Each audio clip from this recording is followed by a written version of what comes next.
بسم الله الرحمن الرحيم نحمده ونصلي على رسوله الكريم أما بعد أعوذ بالله من الشيطان الرجيم بسم الله الرحمن الرحيم كانوا قليلا من الليل ما يهجعون وقال تعالى ومن الليل فتهجد به نافلة لك صدق الله العظيم وصدق رسوله النبي الحبيب الكريم ونحن على ما قال ربنا وخالقنا من الشاهدين والشاكرين والحمد لله رب العالمين. Alhamdulillah, mes frères, toutes les louanges reviennent à Allah subhanahu wa ta'ala, Allah jalla jalaluhu amma nawalu, qui nous donne la chance d'être présent pour cette salat bénie, capitale de la semaine pour le croyant, pour le musulman. Mes frères, le mayet, le décès d'aujourd'hui, suffit largement comme bayan, comme conseil, comme exhortation. Ammar ibn Yasir radiyallahu an rapporte un hadith du prophète sallallahu alayhi wa sallam, hadith connu, kafa bil mauti wa'iza, que la mort suffit comme conseiller. Malheureusement, nous avons oublié cette réalité, cette fin, notre destination finale. Lorsque le prophète sallallahu alayhi wa sallam est arrivé à Madina Munawwara, le climat de Madina Munawwara ne convenait pas forcément à tous les sahaba, les habitants de Makkah Mukarrama, Abu Bakr, Bilal radiyallahu anhum, et Aïcha radiyallahu anha disait que je rendais visite à mon père pendant ses premiers jours lorsqu'il est arrivé à Madina Munawwara, et lorsque la fièvre le prenait, il récitait ces vers Kullu mri'im musabbahun fi ahlihi wal mautu adna min shiraki na'lihi, que chaque homme, chaque être se lève le matin entouré de ses proches dans sa famille, alors que la mort est plus proche de lui que ses lacets, que les lacets de ses sandales. Allah subhanahu wa ta'ala nous donne tawfiq de penser à la mort régulièrement. C'est pourquoi chez les mashayikh, le muraqaba et maut, la méditation de la mort, est une pratique importante, efficace, qui permet à une personne de se corriger, de s'épanouir spirituellement. Allah subhanahu wa ta'ala pardonne à la marhouma, Allah subhanahu wa ta'ala accorde une place élevée dans le firdaus, et Allah subhanahu wa ta'ala donne courage et patience aux proches et à la famille. Mes frères, premier vendredi de ce mois de Rajab, on a pensé dire quelques mots sur ce mois béni, 7e mois de ce calendrier islamique, un des 4 mois parmi les mois sacrés. Inna iddata shuhuri inda Allah ithna عشر شهرا في كتاب الله يوم خلق السماوات والأرض منها أربعة حرم ذلك الدين القيم, que le nombre de mois auprès d'Allah subhanahu wa ta'ala est de 12. Depuis quand? Depuis la création, le jour où il a créé les cieux et la terre. Parmi ces 12 mois, 4 d'entre eux sont sacrés. Voilà la religion droite. 4 mois sacrés. Le mois de Rajab, dans un hadith rapporté par Imam Bukhari rahmatullah alayh, le prophète sallam dit 4 mois sacrés, 3 qui se suivent: Dhul Qa'da, Dhul Hijjah, le mois de Muharram, puis le mois de Rajab. Alors pourquoi ces mois sont sacrés? Pourquoi le mois de Rajab est un mois sacré? Pourquoi le mois de Dhul Qa'da, Dhul Hijjah, le mois de Muharram est sacré? Que signifie? Quelle est, on va dire, cette notion? Ici, Ibn Abbas radiyallahu anhu dit un mois sacré, dans le sens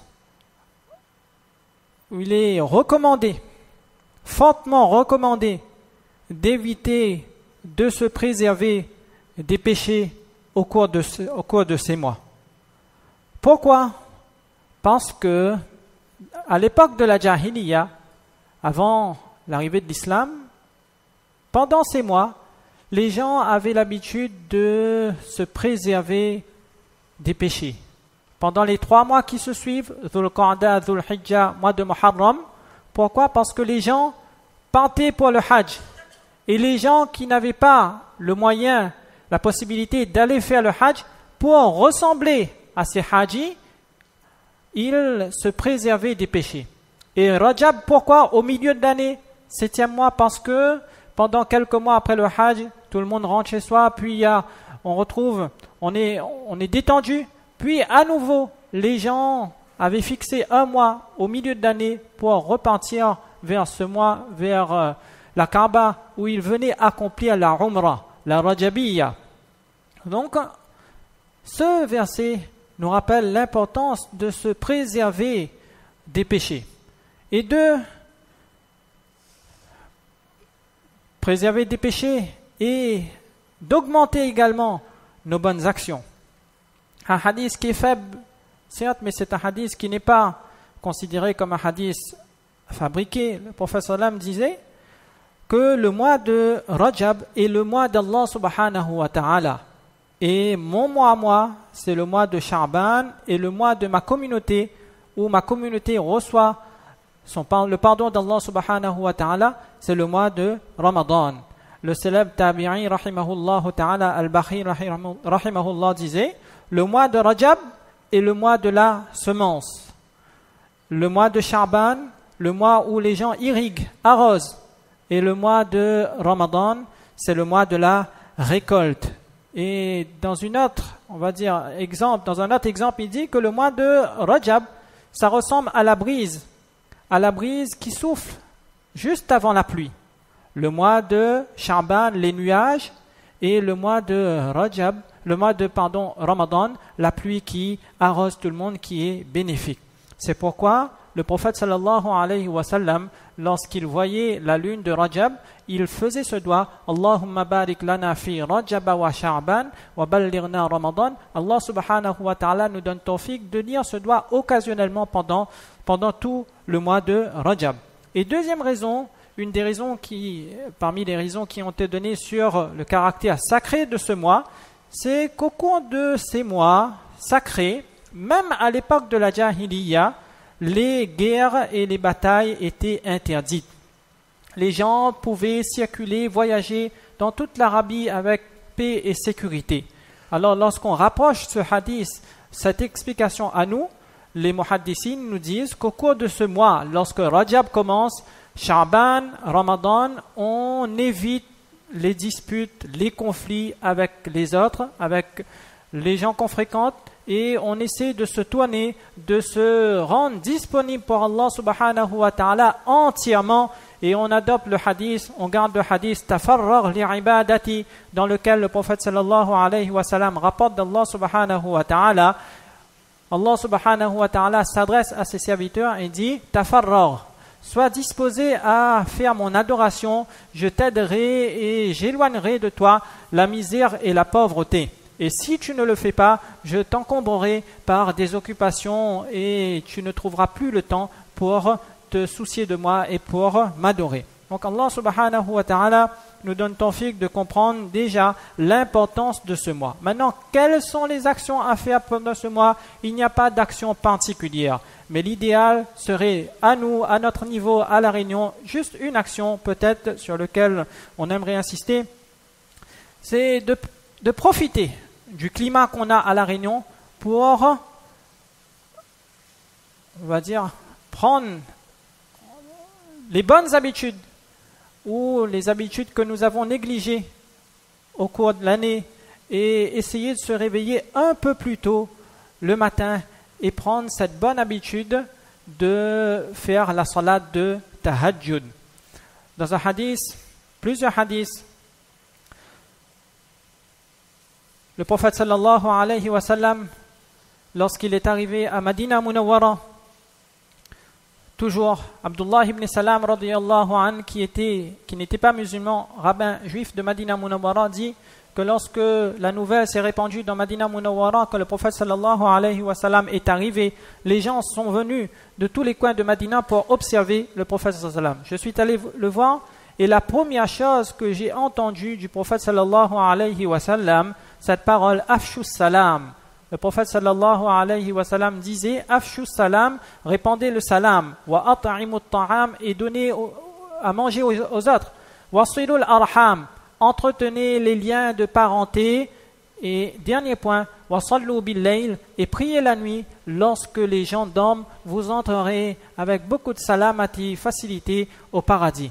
Donc, comme dans la journée, le croyant a des occupations, la nuit également, Allah subhanahu wa ta'ala nous parle dans le Coran, nous rappelle, nous invite, nous encourage au travers de plusieurs versets du Coran à faire des actions, à faire istighfar, à passer nos nuits en qiyam, en sajda. وَالَّذِينَ يَبِيتُونَ لِرَبِّهِمْ سُجَّدًا وَقِيَامًا كَانُوا قَلِيلًا مِنَ اللَّيْلِ مَا يَهْجَعُونَ وَبِالْأَسْحَارِ هُمْ يَسْتَغْفِرُونَ. Dans la sourate Alif Lam Mim Sajda, qu'on entend tous les vendredis, تَتَجَافَى جُنُوبُهُمْ عَنِ الْمَضَاجِعِ يَدْعُونَ, de faire doigt. Donc Allah subhanahu wa ta'ala a laissé plusieurs indications dans le Coran comment s'occuper la nuit, comment le croyant, comment le musulman gère ses nuits.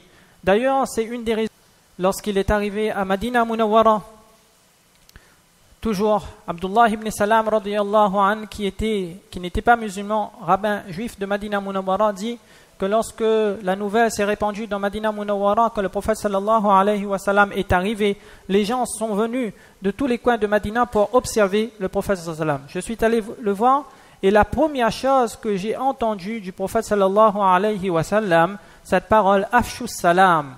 Le prophète sallallahu alayhi wa sallam disait afshu salam, répandez le salam, wa at'imu ta'am, et donnez à manger aux autres, wasilul arham, entretenez les liens de parenté, et dernier point, wasallu bil layl, et priez la nuit. Lorsque les gens dorment, vous entrerez avec beaucoup de salamati, facilité au paradis.